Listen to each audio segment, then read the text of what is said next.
Gelar Ratu Tega layak diberikan pada Yanti, 34 tahun, perempuan dari Desa Cibanteng, Kecamatan Sukaresmi, Kabupaten Cianjur. Yanti, salah satu pelaku yang membunuh ibu dan anak di Desa Cibanteng, Kecamatan Sukaresmi, Kabupaten Cianjur sempat mengabadikan perbuatan kejinya menggunakan kamera telepon genggam. Yanti bersama ayahnya, Cahya membunuh 2 orang sebelum menguliti dan memutilasi jasad 2 korban. Kasat Reskrim Polres Cianjur AKP Tono Listianto mengatakan, korban bernama Lilis 54 tahun. Yang tak lain adalah ibu kandung Yanti sekaligus istri Cahya. Bahkan pelaku Yanti juga membunuh anak kandungnya. Bahkan lanjut Tono, dalam telepon genggam milik pelaku Yanti, ditemukan foto korban yang sudah tidak bernyawa usai dibunuh lalu dimutilasi kedua pelaku. Foto korban kita temukan saat proses penyelidikan dan memintai keterangan kepada kedua pelaku. Karena keduanya sempat dicurigai, usai warga mencium bau menyengat dari rumah korban, katanya. Dia menyebutkan, berdasarkan hasil pengakuan pelaku Yanti, foto tersebut sengaja diabadikan sebagai rasa kepuasan karena dendamnya sudah lama terbalaskan. Jadi kedua pelaku ini, memang sudah lama menyimpan rasa dendam pada korban Lilis yang merupakan ibu kandung dari pelaku Yanti sekaligus istri pelaku Cahya, ucapnya. Selain itu, Tono mengungkapkan, kedua pelaku juga membunuh seorang anak yang masih berusia 3 tahun. Tono menambahkan, kedua pelaku dikenakan pasal 44 Undang-Undang Nomor 23 2004 tentang penghapusan KDRT subsidiar pasal 80 Undang-Undang Nomor 35 2014 tentang perlindungan anak. Dan pasal 340 KUH Pidana. Awal mula terbongkar, kasus pembunuhan tersebut terbongkar, hasil laporan warga yang menemukan beberapa bagian tubuh dan kerangka manusia di Kampung Cikadongdong, Desa Cibanteng pada Senin, 5 Mei 2025, katanya. Ia mengatakan, berdasarkan hasil penyelidikan, bagian tubuh dan kerangka manusia tersebut merupakan korban pembunuhan, dan diduga dilakukan oleh 2 pelaku.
Mulus kene Kaneng lah, kawan ini mati kemari we.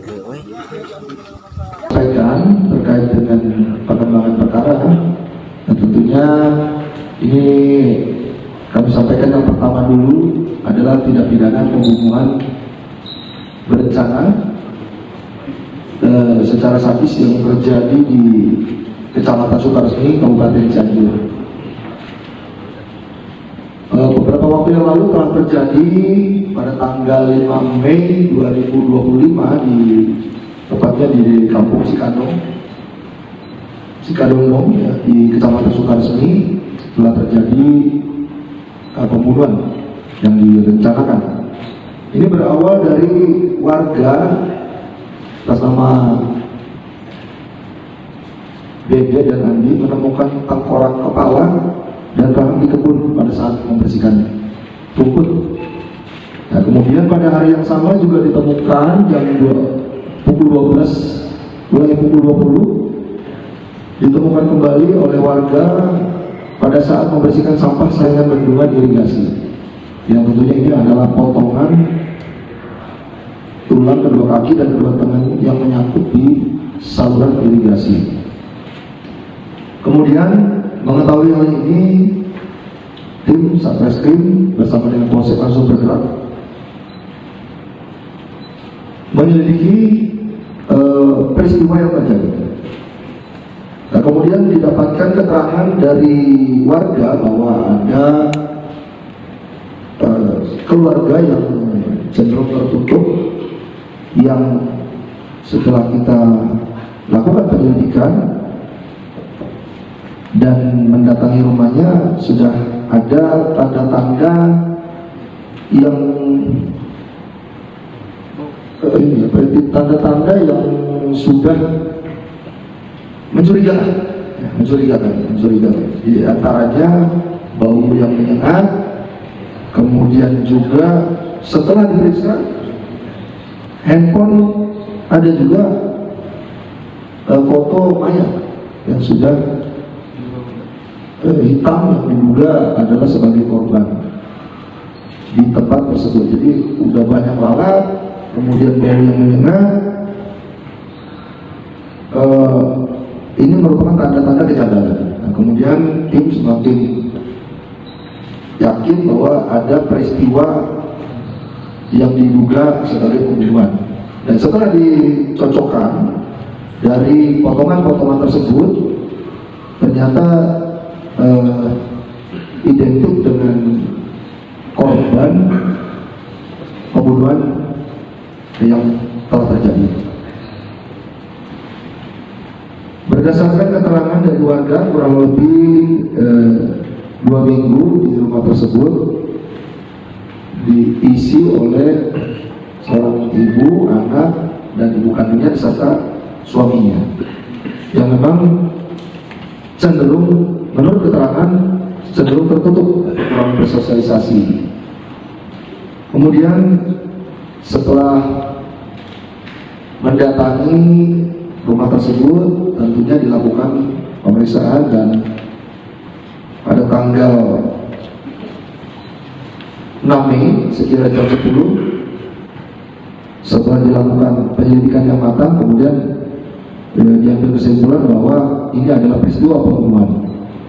Dan tentunya kita melakukan penangkapan terhadap saudara Yanti Rustini dan saudara Cahya sebagai pelaku di dalam pembunuhan berencana tersebut. Modus operandi yang dilakukan ini dengan mencekik terlebih dahulu kedua korban, saudari Lilis dan saudari Siti Nurhayati alias Nur, sedangkan saudara Cahya memegang kedua kakinya. Yang selanjutnya, perhiasan yang digunakan korban Lilis ini merupakan ibu kandung dari pelaku atau tersangka, diambil perhiasannya dan dijual. Kemudian juga untuk anak yang berumur 3 tahun. Download Tribun X sekarang, menghadirkan lokal menjadi Indonesia.